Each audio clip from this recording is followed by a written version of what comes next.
residential services, but we're a nonprofit organization that supports individuals with psychiatric, developmental, and intellectual disabilities, helping them to live, work, and socialize as valued members of the community.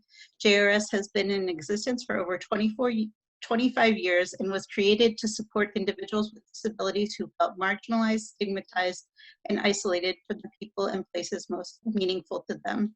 While JRS services are based on Jewish values, cultures, and practices, we are welcoming to people of all religions and backgrounds. Briefly, JRS has 3 service lines. Our supportive living program supports participants who live independently in their own homes. A team of direct support professionals provide comprehensive individualized support based on the individual's specific needs and desires. The Sally and Howard Live-In Clubhouse, which is a licensed psychiatric and social rehabilitation day program, helps people whose lives have been interrupted by mental illness lead rewarding and meaningful lives. The clubhouse and our administrative offices are located on Murray Avenue, where pole lights used to be, which I feel like that's a real Pittsburgh thing to say.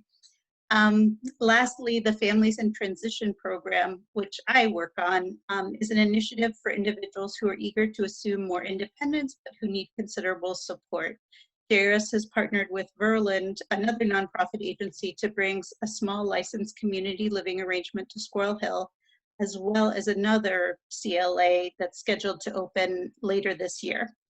The service line supports programming like today's educational webinar, in which JRS provides free education for individuals with disabilities and their families. You can follow us on Facebook and Twitter to find out about upcoming programs and to find resources. So thank you again for coming. I want to just give you the format for this afternoon's program and tell you a little bit about who you'll be hearing from, because I will stop speaking soon. The first speaker is Stacy Figueroa. She is a supports broker, and she'll be talking about supports broker services. After Stacy speaks, Judy Cohen will be speaking about her experiences with PALCO. And after Judy speaks, Tina Calabro and Mark Steidel will be speaking about pathways. All of these names will make more sense as the program unfolds. After that, we can have time for questions and answers, but if you have a burning question that you would like me to ask the speaker, feel free to write it in the chat. Just a little bit about who's participating. Stacy Figueroa is a certified supports broker supporting individuals and families with the consolidated community and PFDS waivers across the Commonwealth of Pennsylvania for the past several years. Helping families to find supports, creating a meaningful life, and future planning has been part of her many works. In addition to supports brokering, Stacy is also a certified employment specialist, mentor, and advocate. She is passionate about giving everyone an opportunity to have a voice and resources to meet their personal goals and dreams. She has worked with individuals and families with intellectual disabilities in home, school, and community environments for over 15 years. Our second speaker is Judy Cohen. She is the proud mother of Joshua, a 29-year-old man with cerebral palsy and complex needs. Because of Josh, she has become an advocate for people with disabilities, including serving as president of the board member, and on various committees of Jewish Residential Services, co-chairing Jewish Federation's Special Needs Planning Table, and co-chairing the Agency for Jewish Learning Special Needs Advisory Committee. In 2014, Judy received the Shore Whitehill Champion for Inclusion Award for her work on disability awareness in the Jewish community. Currently, she serves on the United Way's 21 Enable Advisory Committee and is also the co-chair of the Complex Needs Subcommittee of 21 Enable. In her professional life, Judy is the executive director of the Jewish Women's Foundation of Greater Pittsburgh, a collaborative grant-making organization that funds programs that create social change for women and girls. Judy graduated from Pennsylvania State University with a degree in business. She lives in Edgewood with her husband, Bill, and her son, Joshua. Mark Steidel and Tina Calabro will speak third. Mark is a disability rights advocate and a 2020 graduate of the Community College of Allegheny County, where he majored in social work foundations and served as student government senator. Mark was diagnosed as an infant with cerebral palsy and uses a variety of technology to manage his condition. He serves on the Youth Caucus of the National Council on Independent Living, advocates in a variety of disability rights campaigns, and is a proud member of the LGBT community. He works at Tobii Dynavox, a world leader in electronic communication devices. His mother, Tina Calabro, is a disability issues writer who highlights people and organizations that are creating opportunity and positive change. He links individuals and families to information and resources via her website, pittsburghdisabilityconnection.com. Her popular newspaper column, Breaking Down Barriers, which ran for 12 years in the Pittsburgh Post-Gazette, has been recognized for increasing awareness of issues and providing a voice for the disability community. Tina and her husband, David Steidel, live with Mark Steidel in the Highland Park section of Pittsburgh. Another son, Paul Steidel, lives in San Francisco. So I believe that Stacy is going to present first. So thank you again for coming and giving this your attention. Well, hello, everybody. Let me share my screen. Hopefully you can all see that. Allison, can you guys see that? No.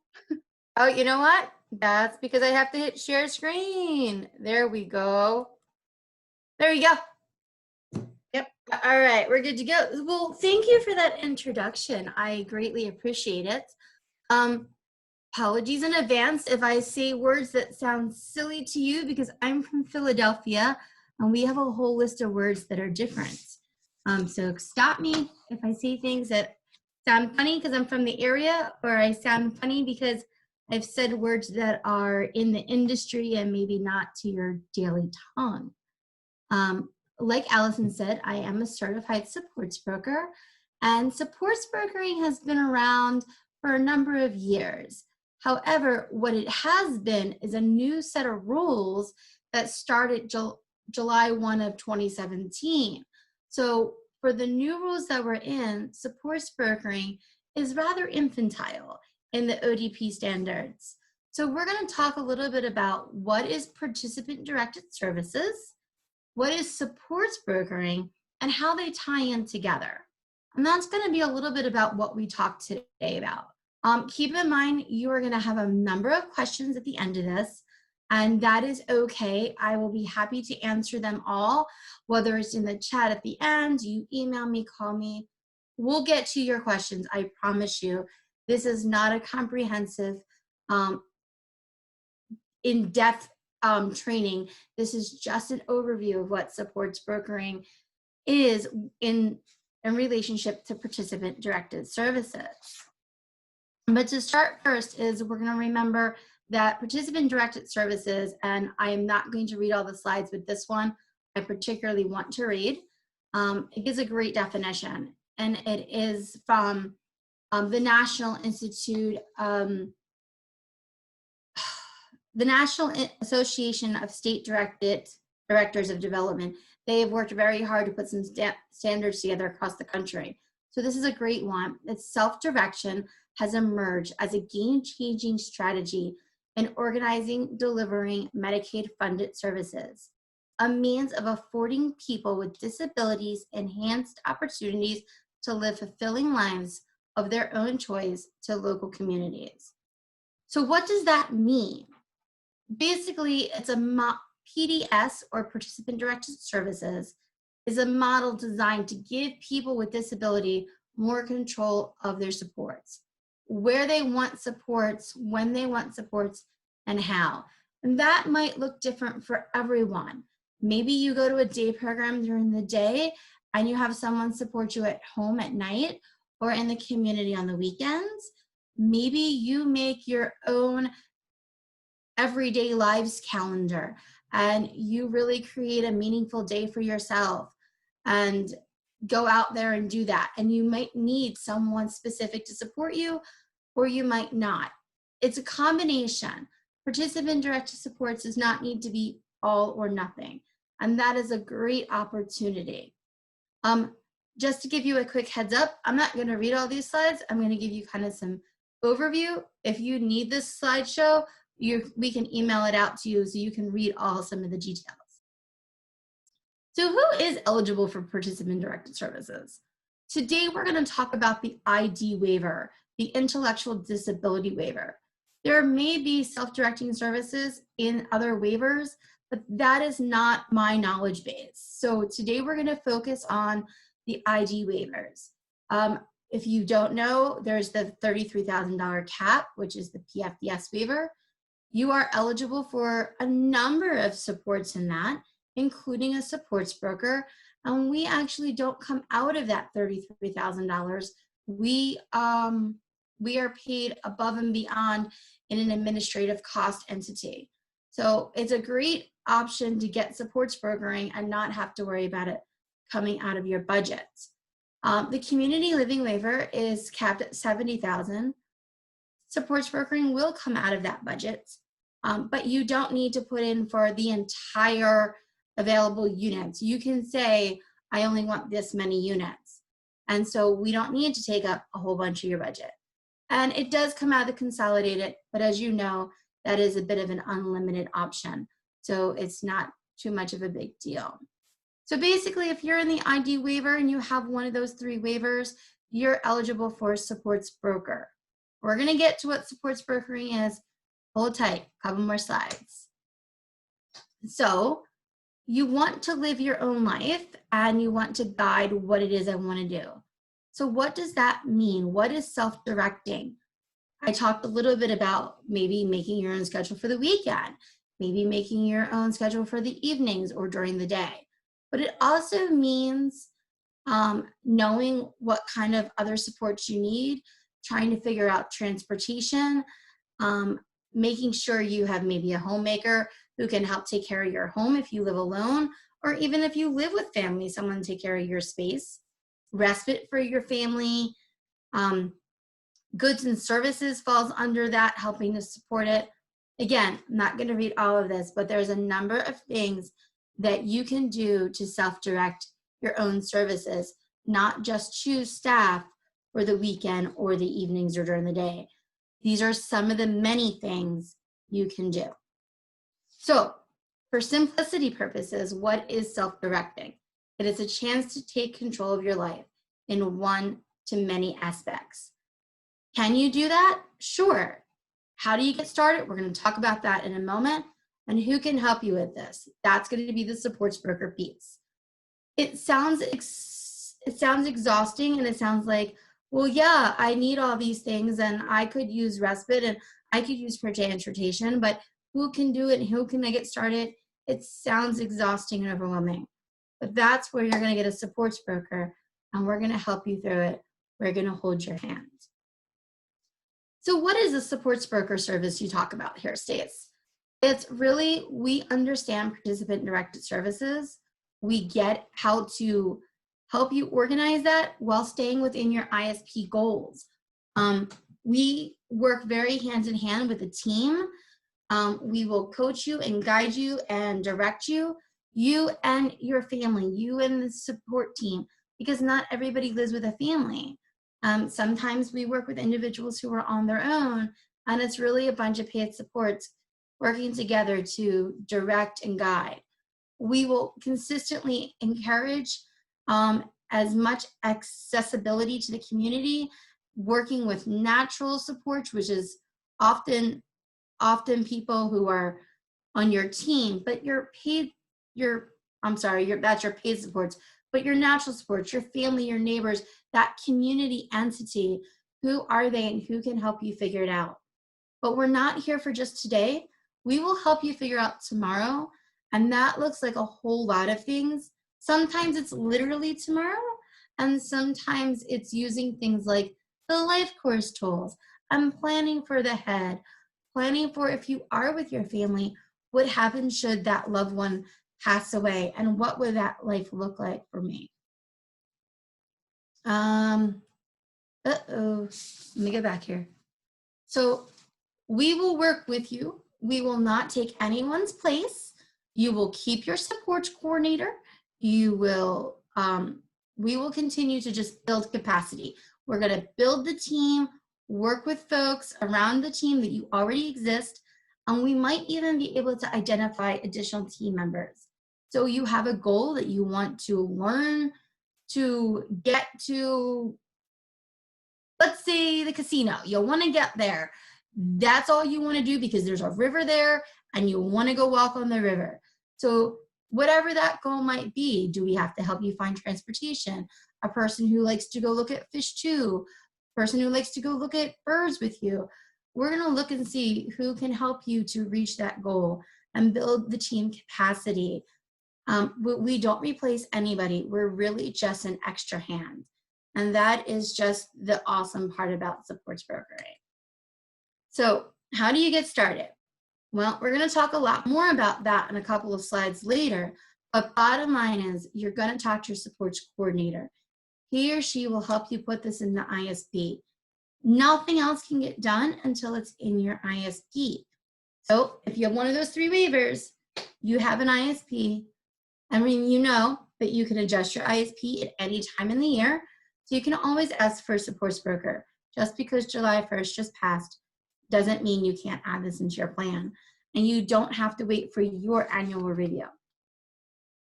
So you've got started. You're thinking, yep, I think a supports broker would be great. I think we would like to look into the self-direction. So what do I have to do now? Well, we're going to talk a little bit about two things you're going to need to do. And one is going to be becoming a managing employer or a common law employer. What that means is you become the boss. And it could be the individual themselves or someone that they choose. Sometimes it's the individual and mom is the boss. Sometimes it's the dad. In 3 cases that I work on, the individual themselves is the managing or common law employer. They are the ones signing my timesheets, and it's awesome. So once you decide that you're going to self-direct, you're going to be able to hire your own staff. A supports broker will help you to do that. Go through the process, even identify who they might be. Train your staff. Again, supports broker is going to help you train. Schedule what the everyday might look like. Are you having a meaningful day? And the supports broker, again, will help you to create a meaningful day schedule with your staff schedule and the community using a community map to go out and explore the world in a way that makes sense and comfortable to your needs, and all through supports brokering or with supports brokering as an assistant. If at any point it comes necessary, we will help you to dismiss the staff. So what is this about getting the staff paid and choosing the AWC or PALCO? Judy and Tina and Mark are going to talk a little bit about AWC and PALCO later, but really what are they? They're financial management services. You need to choose one because they're going to help you pay the staff. We're going to talk about that in a moment. And we're going to talk about the differences and what the similarities are. So we need to choose one so we can get the staff paid. The staff will get paid from your waivers. Face it, ODP is not cutting us all a $33,000 check and saying use it as you please. It doesn't work that way. So using one of these management systems, they can go ahead and make sure the staff are paid at a rate that you choose. There's a whole form that is ranges. Your broker will help you figure out what the ranges are and what qualifications meet them. And they will also, the management services will make sure that taxes are taken out, people get W-2s, that they get their paychecks every 2 weeks. There's direct deposit, there's paycheck cards, like a debit card, all different ways to get people paid. Direct deposit is clearly kind of the top one, but it's a system and it's a legit system.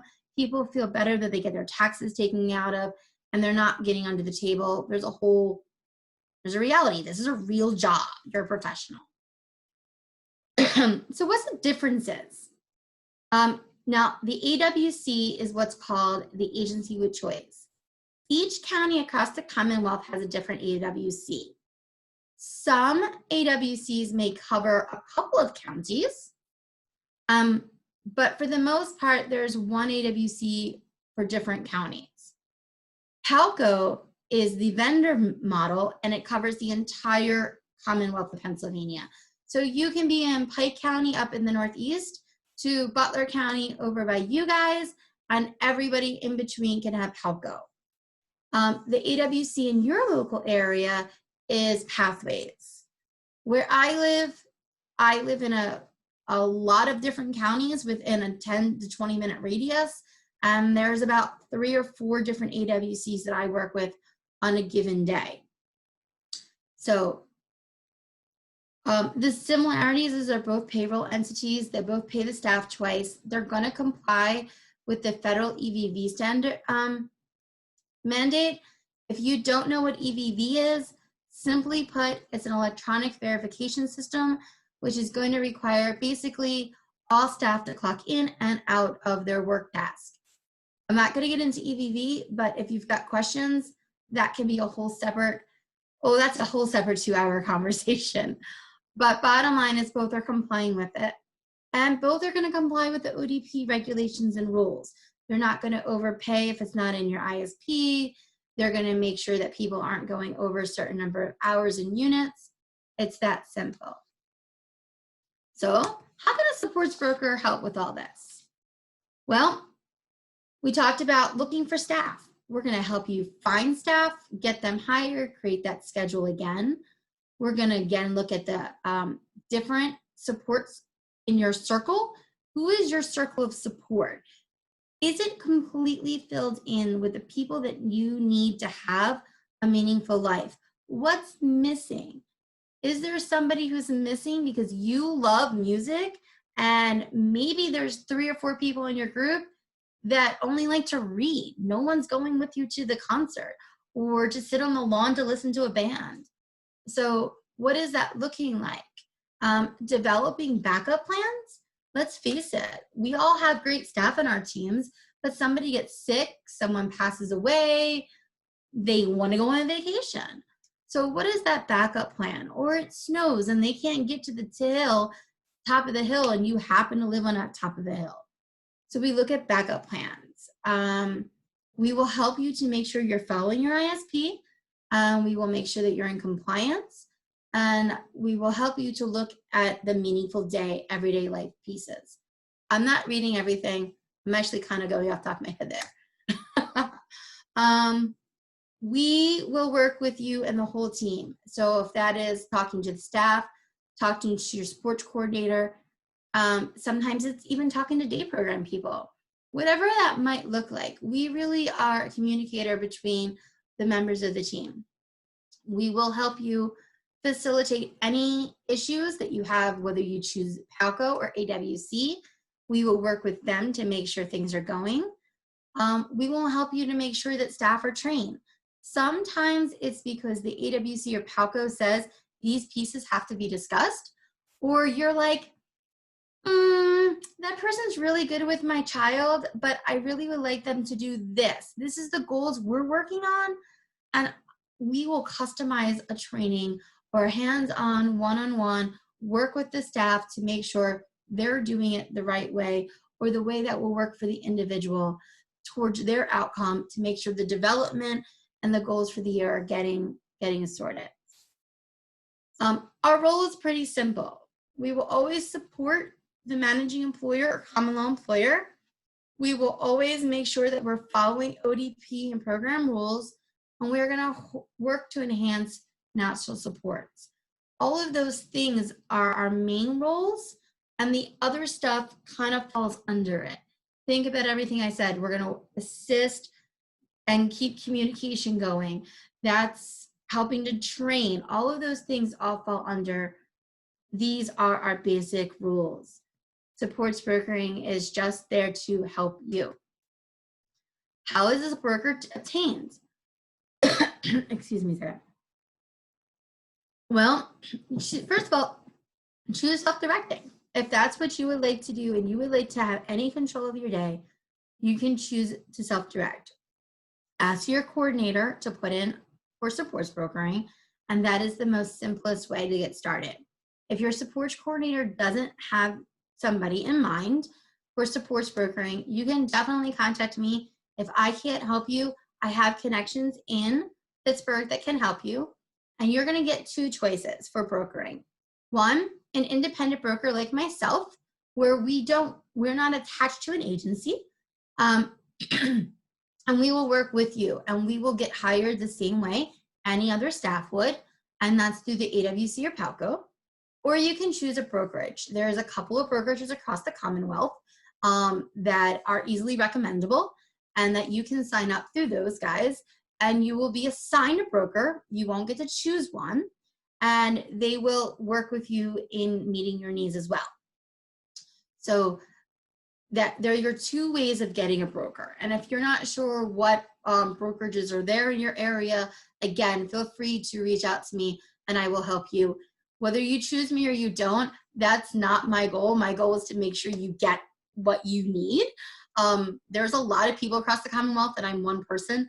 I can't help you all, but I will help get you what you need. Be glad to.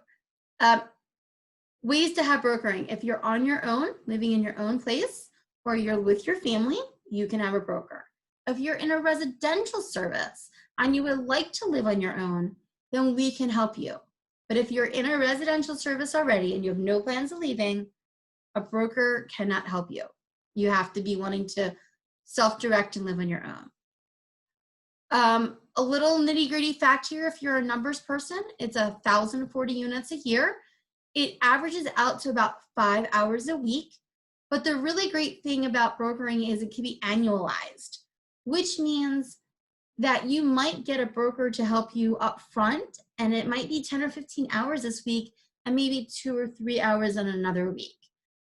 It's great when it's an annualized service, then no stress. You're not like, well, we need to find people to help us next week to hire because we're going on vacation and we need staff in the house. It's fine. We can work with you. But always, you're going to speak to your support coordinator about getting a broker in your plan. If you need the language to get a broker in your plan and you're not sure what to write, or your coordinator isn't sure what to write, again, reach out.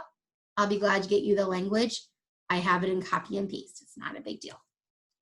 So that is brokering in a nutshell. It is very simple. Bottom line is we will help you figure it out and get you going and not worrying about it being overwhelming. Doing your own thing can be exhausting and it seems like it's a lot of work, and how do you find staff and the right people to help you make your everyday life? It's not with the right broker. Brokers have small numbers of cases, so we're not having 50, 60, 70 to 100 cases like a coordinator. Remember, 3 to 5 hours a week is what a broker can give you. Your coordinator is probably giving you 1 hour a month. So feel free to reach out to a broker. Let them hold your hand and guide you through this process.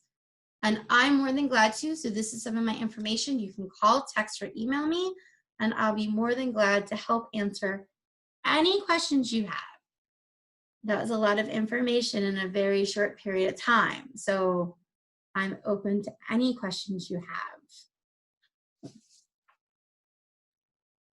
While people are thinking of their questions, I just wanted to read a little note that was posted in the chat from Jamie Ray Leonetti, who says that Temple University Institute on Disabilities contracts with the ODP to provide a statewide required certification for anyone who would like to become certified to work as a supports broker in Pennsylvania. She can get you more information, or if you're interested, I can get you in touch with them after the meeting. Jamie, that's a really great point. And for anyone who is interested in becoming a broker, there is, and forgive me, Jamie, I'm not sure if it's open still or closed yet. There is an online class coming up. It'll be the first one open to people, yet it's always been in person. The requirements are online on the ODP's website. You have to do a number of online modules and sign up for the in-person online class. And that's 2 or 3 days, I forget this time. And then you take a test and voila. It sounds simple. Okay, I have a couple questions for you from the chat. One person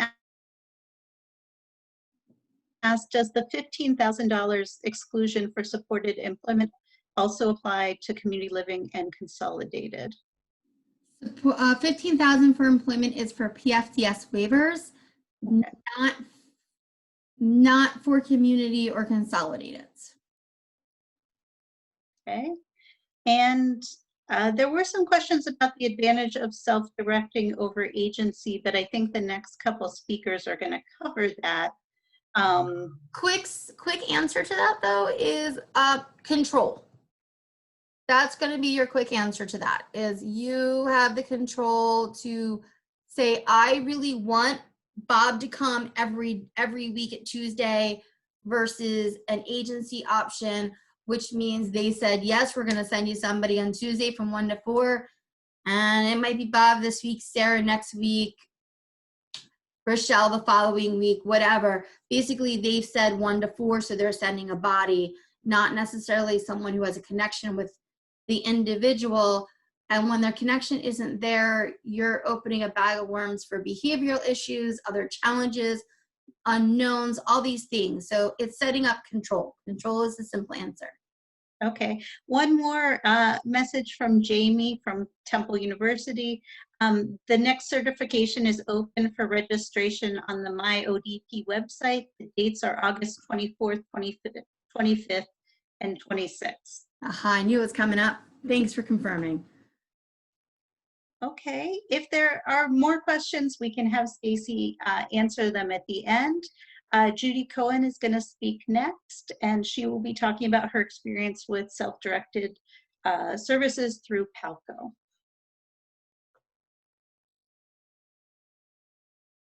Unmute myself. Thank you.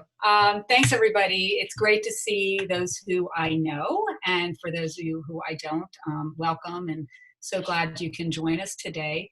I am going to share my screen to make sure this works.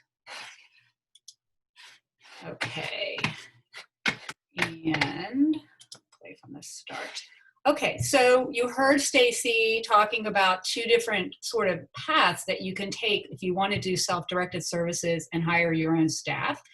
I'm going to talk about the vendor fiscal employment agent approach, and that's through a service called PALCO. And you'll hear from Tina and Mark about the different agency that they use. And there's some advantages to both. And hopefully when both of us are done presenting, you'll understand a little bit more of each of these. And if you obviously have questions, we can answer them as well. I've been using PALCO, actually it was something else before PALCO, for many, many years. And have really found it to be extremely beneficial. And Stacy sort of nailed it. What's the real difference? And that is control. Talk about it in a minute. But for those of you who don't know me or my family, my son Josh, who lives at home with my husband and I, is 29 years old. He has cerebral palsy and a seizure disorder. He's medically complex. He's a wheelchair user. He's a Dynavox user, which is an augmentative communication device. And you'll see with Mark that he also uses one. Josh is a great socializer, loves to be around people in normal times. He'd be volunteering in the community, at a library, at Rhoda Shalom Synagogue, at the Friendship Circle, out meeting friends for coffee. Everything, of course, has been turned upside down, and he's at home now, as I'm sure many of your family members are. But again, in normal times, he would typically have a staff of 5 to 7 people on our team to work with him and to help me and provide some respite. And I do use a supports broker. Josh has one. Full disclosure, my supports broker and Josh's is Stacy. Despite her living in Philadelphia, quite frankly, it's been a non-issue in terms of the working with her as a partner in helping manage Josh's care with staff. We're doing a lot of future planning together, and she's been a tremendous partner in that work. So, and we just started using a supports broker in the last maybe 9 months, 6 months. I don't know, Stacy, jump in on that one, but for not that long, but it's already, I've seen the benefit of having her. So kind of going back to staffing, I've always found my own staff. I just because Josh's needs are somewhat complicated, and he needs special training for staff to be able to work with him. So before I did self-directed services with PALCO, I would typically find my own staff and then send them to various agencies who would then walk them through the hiring process. I would also often find that to be very challenging. It would often take 30 days or more to get someone hired. I found that sometimes the rate of pay was not always great, although I know there are agencies out there now that are actually paying more of a living wage, which is really great. And there was often a lot of paperwork associated with working for those agencies that really wasn't relevant to my son and his needs, but they were required because that's what agencies have to do. And it would often, that paperwork would be on an ongoing basis. So it wasn't terrible, but it was a little bit annoying, I'll say at times. And regardless of whatever training an agency would do, we're always training our staff to the specific needs that Josh has. So it truly might be somewhat of an advantage for the training the agency would provide, but basically we were spending a lot of time doing our own training. So why did I choose PALCO? Well, you heard some of it from Stacy's presentation. So some of this will be repeating what you heard, but I'll say it again. Control and flexibility over who is hired. You can offer a very competitive wage range. For PALCO, you are able to offer, hang on, this little picture is covering part of that, $7.25 to $21.65 an hour, which is pretty darn good.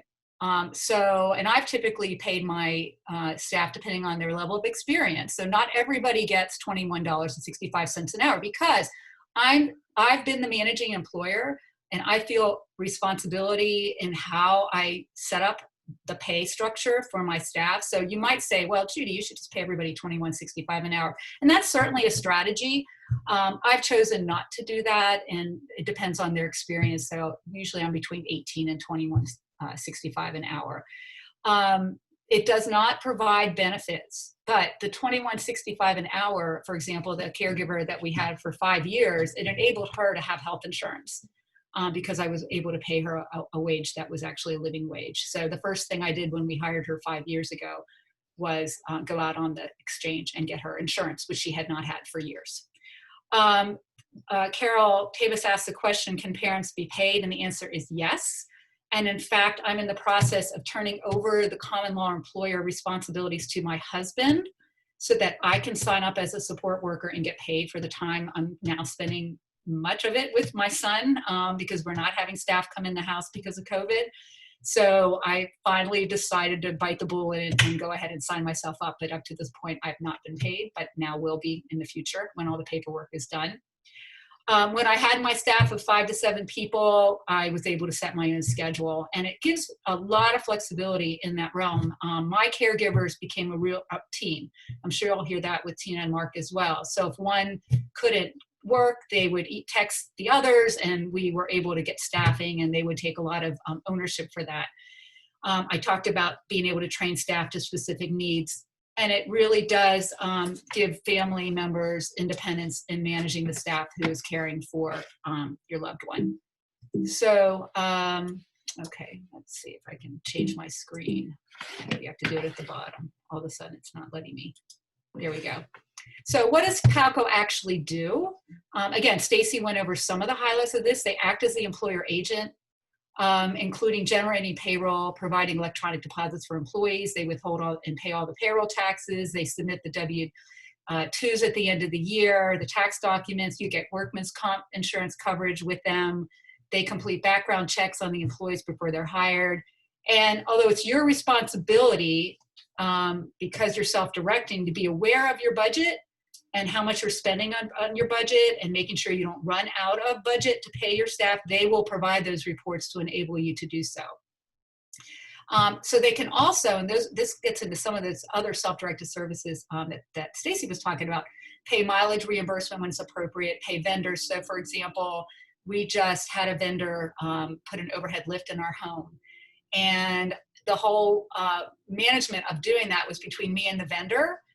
We got quotes, we figured out who we wanted to have come in our home, and they did the work. And when the work was done, I approved the invoice, which was then submitted to PALCO to be paid.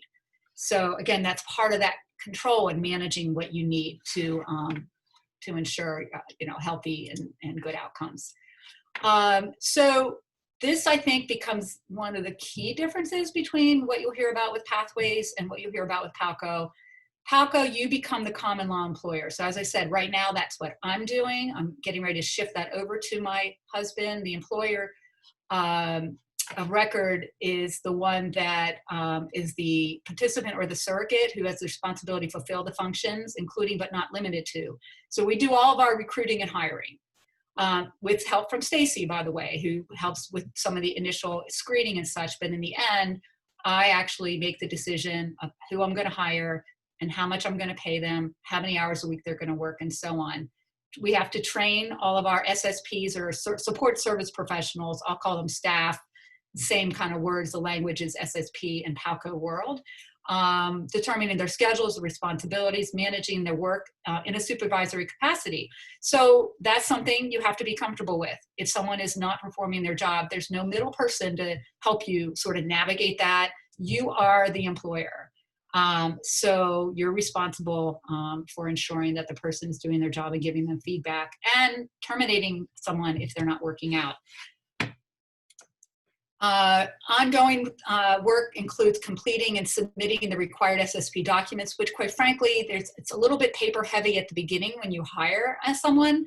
After that, it's not as much work. It's basically tracking their time, approving timesheets, and so on. But the requirement for paperwork up front is somewhat extensive. You have to be comfortable with it.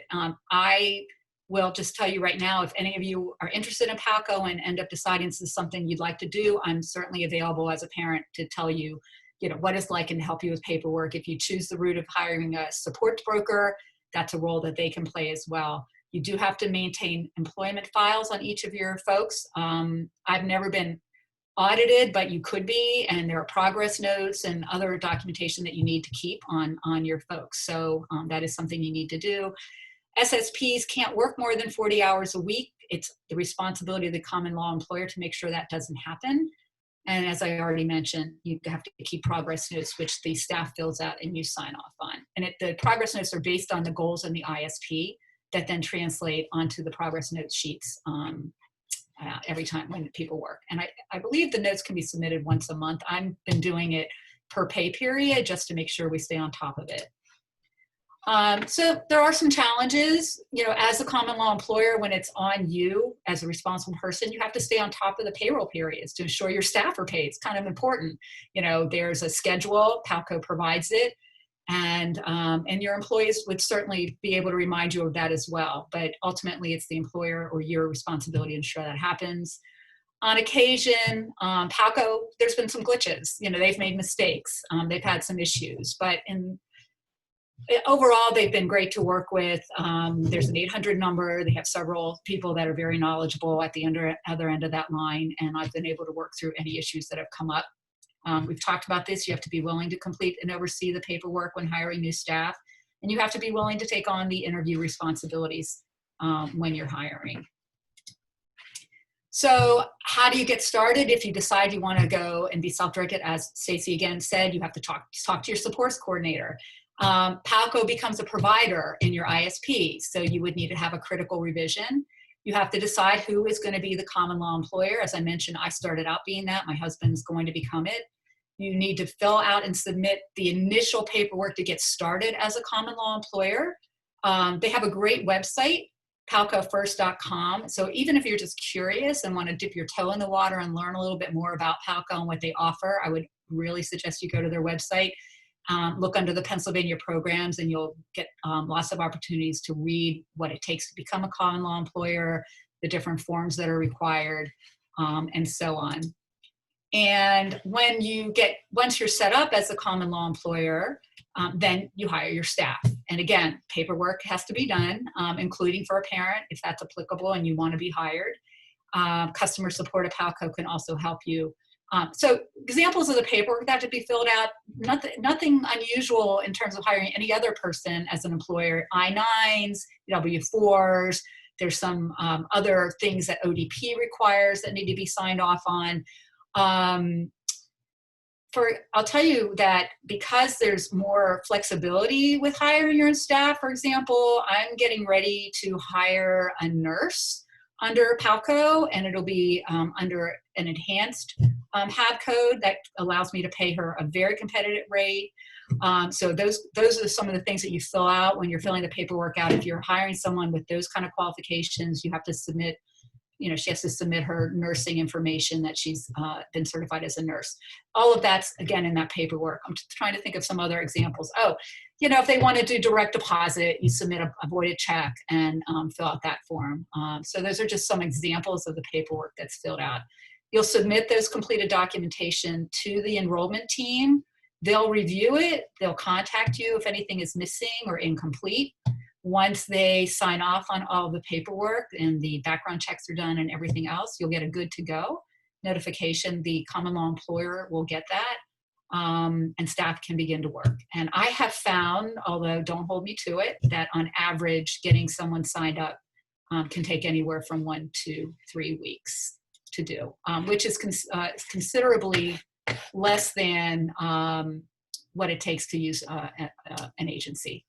So I am going to stop my share. That's the end of my formal presentation, and pause for a few minutes. Does anybody have any questions or anything that wasn't clear? Judy, there's one question from the group that asks, what happens with common law if you are single? Yeah, well, okay, so if you aren't interested in working as a staff person, that you can be the common law employer. If you want to be paid to work when you work with your son or daughter, then you need to find somebody else to be your common law employer. Okay.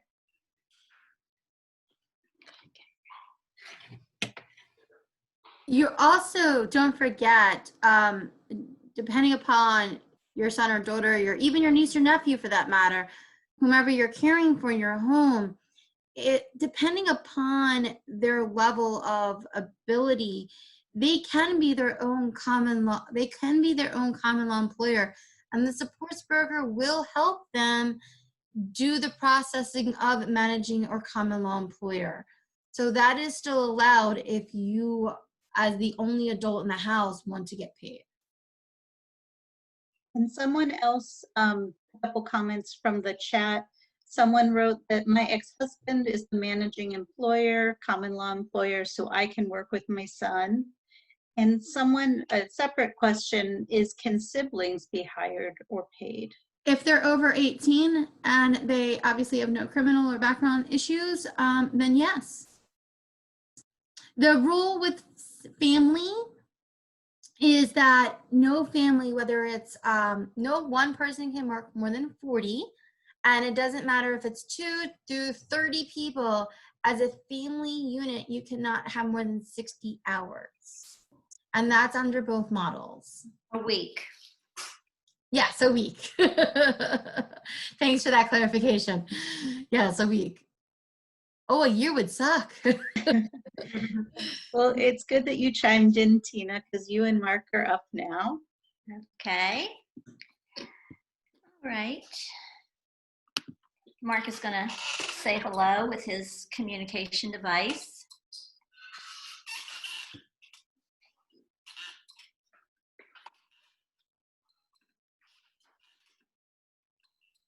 I hope you're having a beautiful day.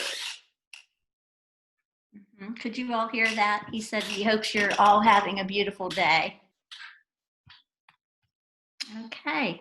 All right. So I'm Tina. This is my son, Mark. And we're happy to be here to share information about how we use self-directed services through Pathways. And Allison is going to share our slides and advance them for us. So thank you, Allison.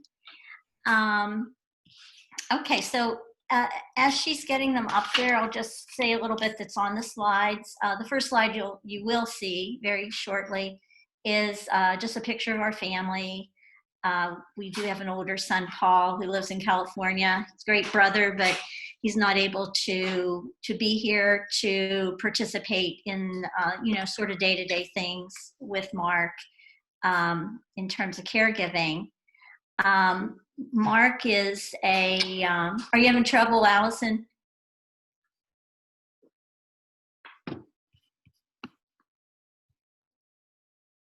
You're muted. Yeah, I'm having trouble. I apologize. Let me see. Keep going and I can keep talking. Okay. Just a little bit about Mark's medical profile, because he does have complex needs. He has athetoid cerebral palsy and is considered to have quadriplegia. He has a feeding and swallowing disorder. He does not speak with his own voice. He uses a communication voice or low-tech AAC.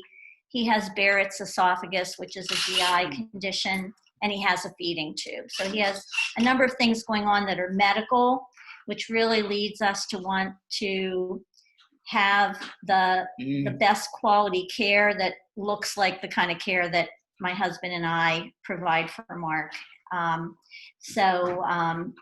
That's a big issue for us. He has a lot of equipment and assistive technology. He has a manual wheelchair, a power wheelchair that he uses for with head controls. He has an adapted shower chair, lifting devices, stand or gait trainer, communication device, and a laptop computer, and all kinds of things that provide all kinds of interfaces and so forth. So assistive technology is a huge part of my son's day. And, it's just really critical that the people that work with him are able to do all of that. Allison, do you want me to try to get it up on my screen? I think you're muted again. Oh, sorry. That's okay. I can share my screen. I'm so sorry. Oh, no problem. Let me just do a little moving around here, and I will be able to share my screen. Okay, let's see here.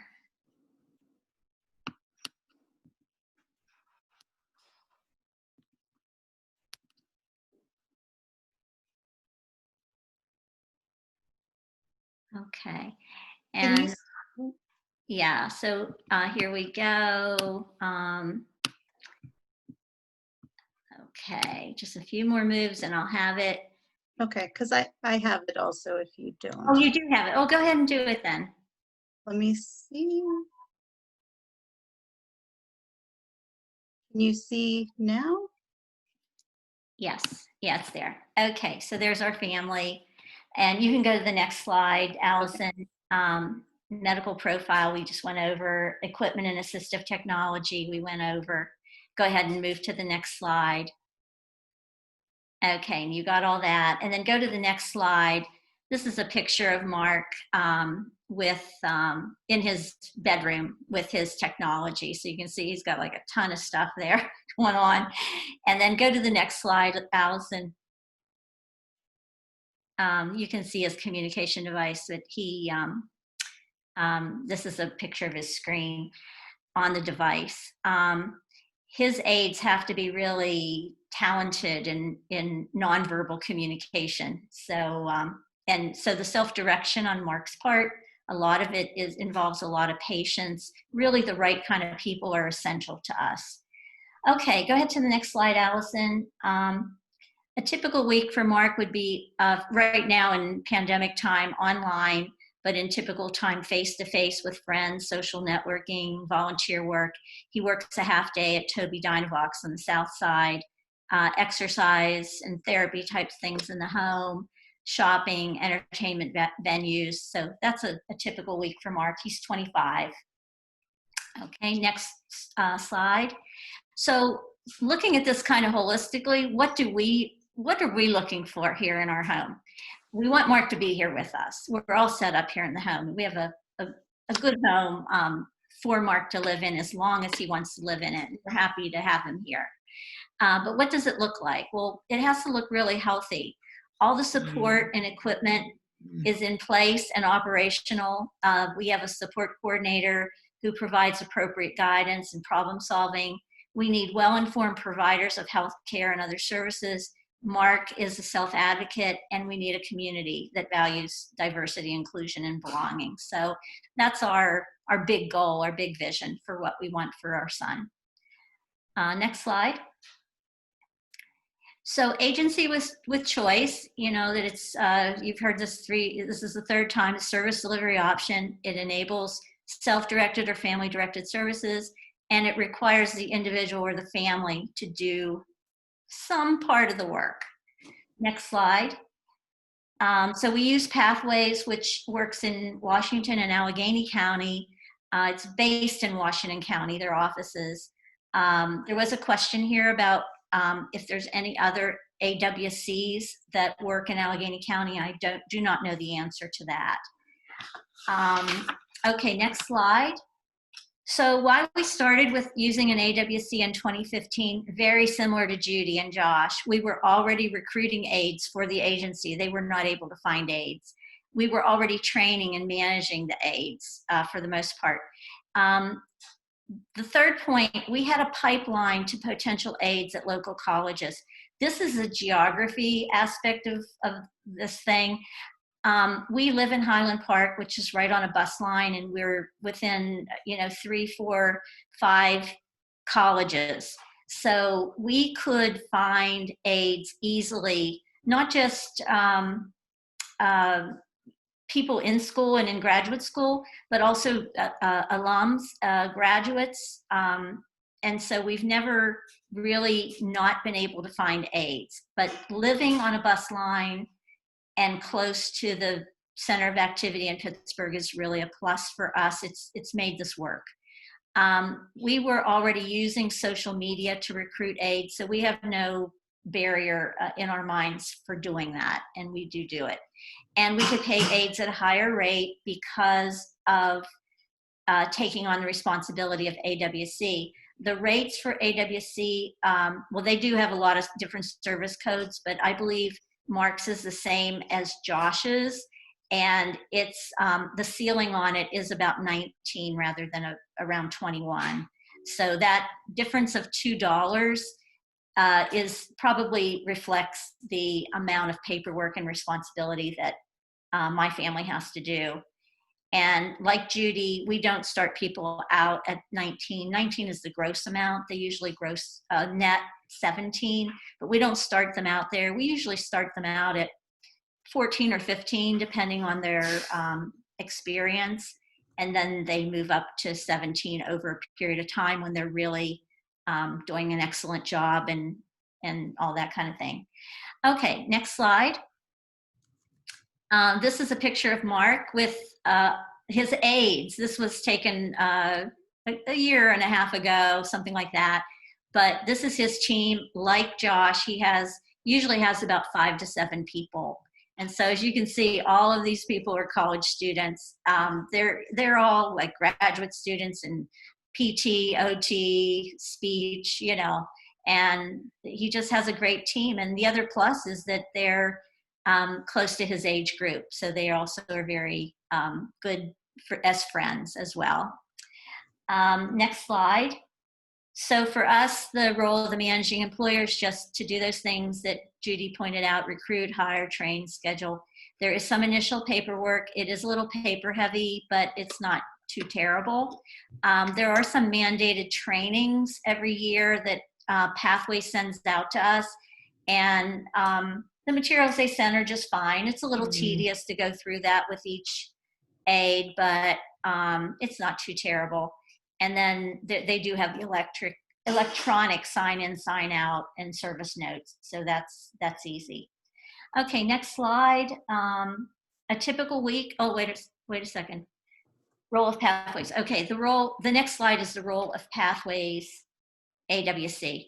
So they do the administration, payroll, withholding, workman's comp, and if we have a difficult situation, we can talk to them about it. Okay, the next slide is a typical week for us. So my husband Dave and I do work as Mark's HAB aide at Pathways. They call it SSW, Support Service Worker.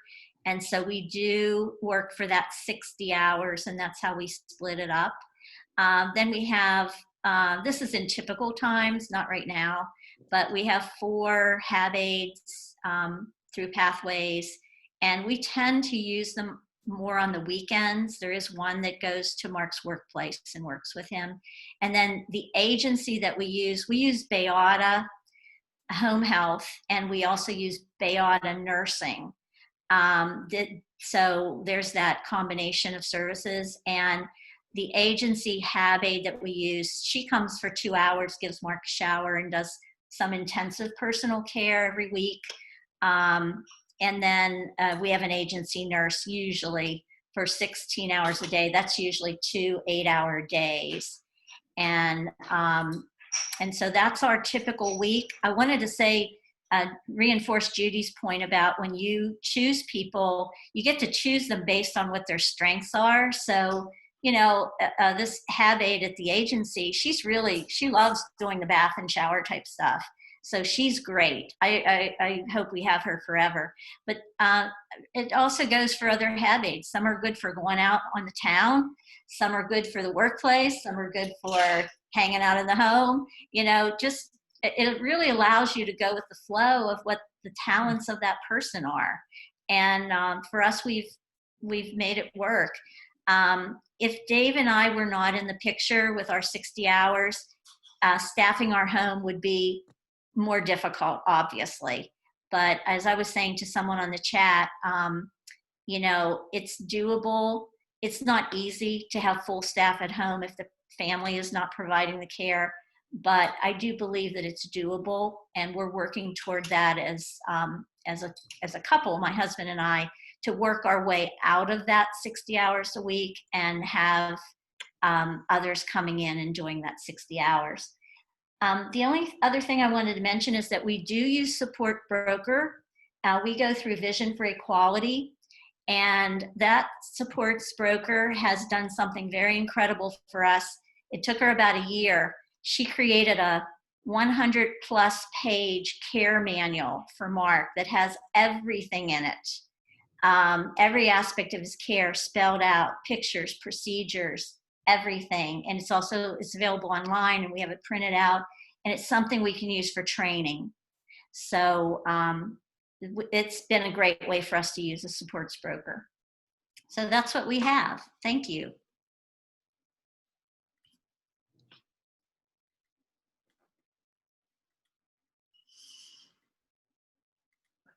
Okay, thank you.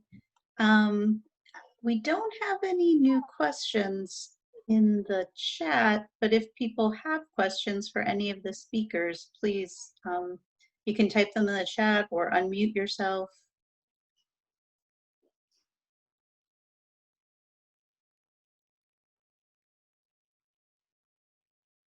Okay.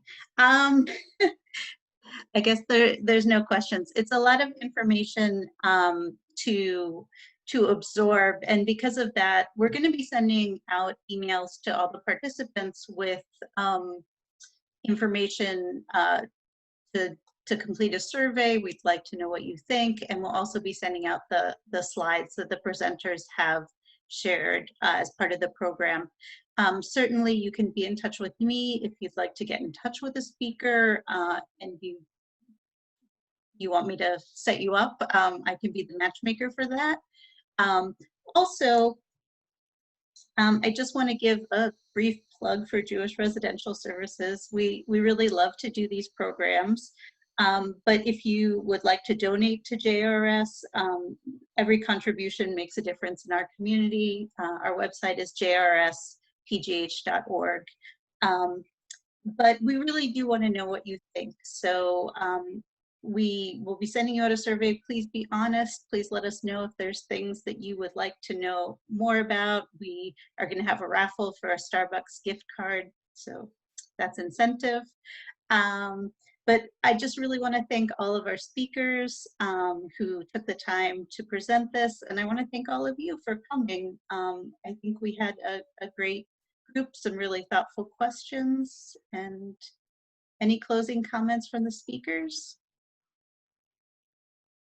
Okay, well, have a good evening, everyone. Thank you. Thank you. Thank you.